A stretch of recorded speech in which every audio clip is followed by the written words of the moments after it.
반갑습니다. 호주 변호사 박창민입니다.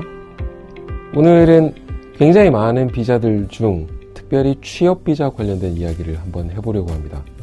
취업비자, 말 그대로 고용주의 스폰서십을 통해서 비자를 받고 최종적으로는 영주권을 받는 게 목적이고 그 과정을 허락해주는 굉장히 좋은 시스템이죠. 그런데 이 좋은 비자도 잘못 활용되면 비자 거절이라고 하는 크나큰 절망적인 사태를 만날 수 있게 됩니다. 자, 그럼 어떤 경우에 취업비자가 실패해서 비자 거절에 이르게 되는지를 미리 알아놓으면 준비를 좀 미리 할 수 있지 않을까요? 거기에 대해서 한번 이야기를 해보도록 하겠습니다. 호주 취업비자는 굉장히 많은 종류가 있습니다. 그중 흔히 꼽히는 내용으로 TSS, 즉 482 비자라는 게 있죠. 임시비자입니다. 이 TSS 비자가 최종적인 목표가 되는 경우는 별로 없다고 봐야죠. 그 다음 영주 비자라고 할 수 있는 ENS 비자라고 하는 게 있습니다. 186 비자라고도 알려져 있고 Employer Nomination Scheme이라고 하는 비자죠. 이 ENS 비자는 영주권입니다. 근데 이 ENS 비자로 가는 게 크게는 세 가지가 있어요. TRT, 그 다음 Direct Entry, 그 다음 Labor Agreement. Labor Agreement는 특수 상황이니까 이야기를 논외로 하고 TRT 시스템은 아까 이야기했던 TSS 비자를 받은 사람이 한 고용주 밑에서 3년 동안 정상적으로 일을 하고 최종적으로 받게 되는 영주 취업 비자입니다.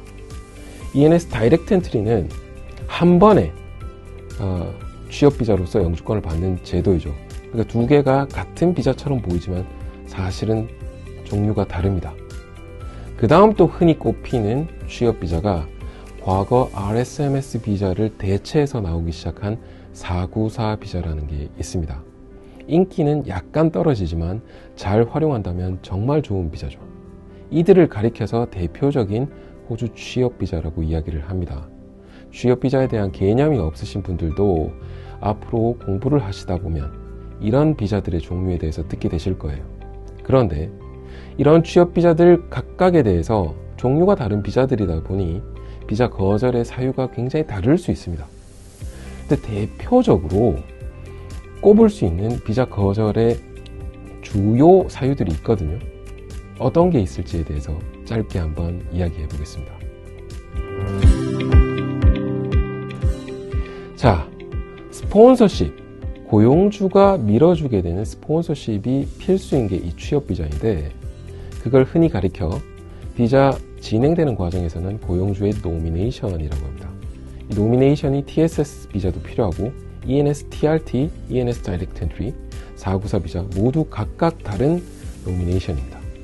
이 노미네이션은 고용주가 준비해 주는 것이고 직원되는 비자 신청자는 컨트롤할 수 없는 내용이에요.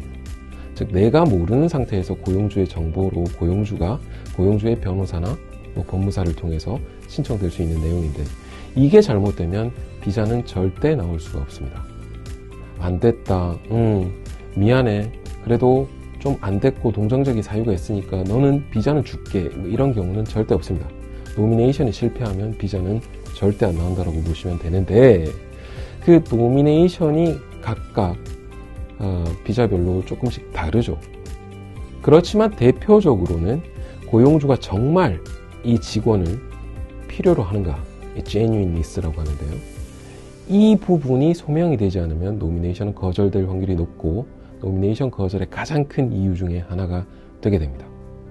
그 다음 이 노미네이션이 거절되는 또 다른 이유로서 마켓 샐러리가 급여로서 주어지지 않는 경우 또는 호주 사람보다 터무니없이 적은 급여를 주고 저가의 외국인 노동 인력으로서 여러분을 쓰려고 하는 경우 또는 호주 직원보다도 월등하게 많이 주면서 이 갭이라든지 이런 차이가 능력이라든지 이런 것들이 아니라 무언가 다른 이유에서 예를 들어 영어 점수를 만회하기 위해서 특별히 급여를 많이 줬다든가 이런 마이그레이션 아웃컴에 해당되는 이유라면 노미네이션이 거절될 수 있게 됩니다.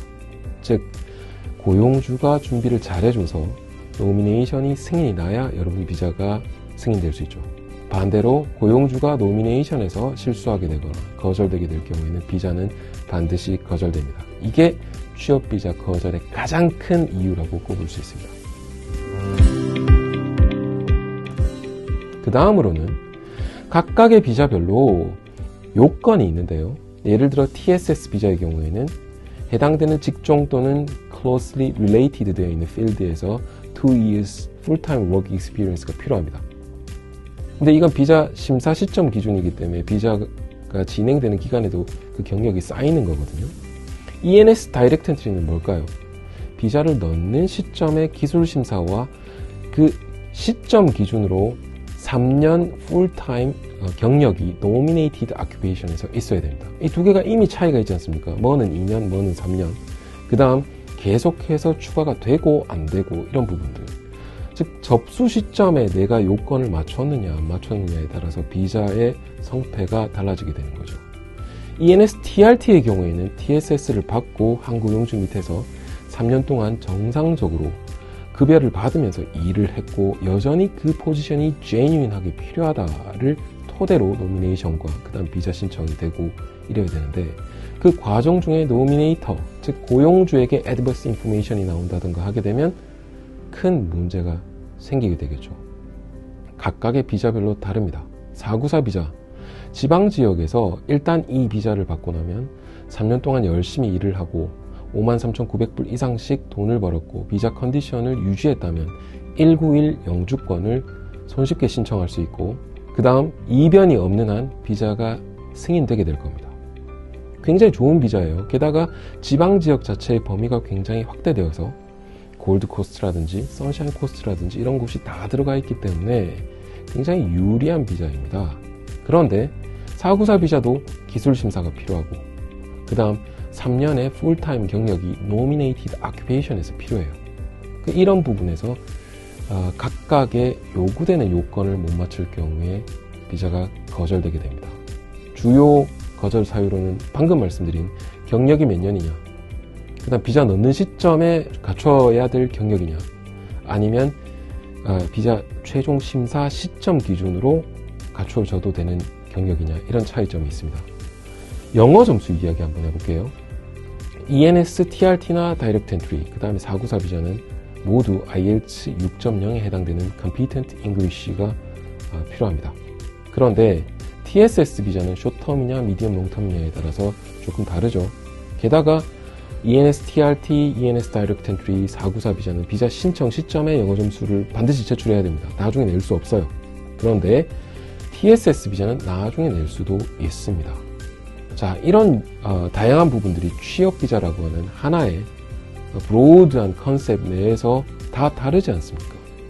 그러니 내가 무슨 비자를 준비하고 그 비자 준비하는 시점에 접수 시점에 맞춰야 될 기준과 그 다음 몇 년의 경력이 필요하고 영어 점수가 몇 년 있어야 되고 이런 부분들이 각각 세밀하게 다루어져야 될 부분들입니다.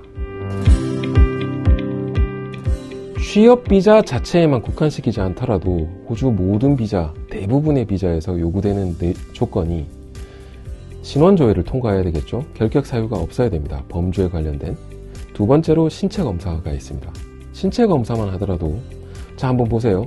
TSS 비자, 그 다음에 그로 인해서 이어지게 될 ENS, TRT 이런 부분에서는 헬스 웨이버가 가능합니다. 즉 신체 검사에서 약간의 결격 사유에 해당되는 내용이 있을지라도 웨이버 요청이 가능한데 ENS 다이렉트 엔트리는 웨이버가 절대 불가능합니다. 494 비자는 어떨까요? 헬스 웨이버가 가능합니다. 각각 이렇게 다른 내용들이 규정이 되어 있고 세부적으로 조금씩 다르기 때문에 대충 준비해서 스폰서가 있다라는 이유만으로 난 취업 비자가 조금 더 쉽게 나오지 않을까라고 함부로 예단하는 일은 없어야 되겠습니다. 비자는 준비할 때 더 열심히 해야 되고 비자 진행되는 과정에 꼼꼼하게 챙겨서 빠뜨리는 부분이 없어야 되고 비자 승인된 시점에도 내가 어떤 비자 컨디션이 부여되어 있는지 지켜야 될 부분들은 무엇인지에 대해서 명확하게 알고 계셔야 되기 때문입니다. 비자 받고 나면 별거 아닌 것 같지만 그래도 그 비자 없이 호주에서 여러분들이 원하는 삶을 살 수 없지 않습니까? 그만큼 중요한 기초, 파운데이션이 바로 이 비자이기 때문에 호주 이민법 전문가로부터 제대로 된 상담을 받으시고 준비하시는 게 좋겠습니다. 자, 끝으로 코멘트 한번 해드리겠습니다.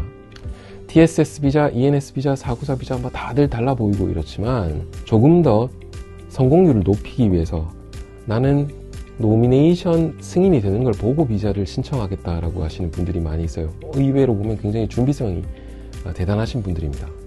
네, 그런데 TSS 비자나 494 비자 같은 경우에는 노미네이션이 어프로브 되고 나서 12개월 안에 반드시 비자가 접수되어야 됩니다. 그런데 ENS 비자도 똑같이 12개월이면 좋겠지만 안타깝게도 ENS 비자는 노미네이션이 어프로브 되고 나서 승인되고 나서 6개월 안에 비자가 들어가야 돼요.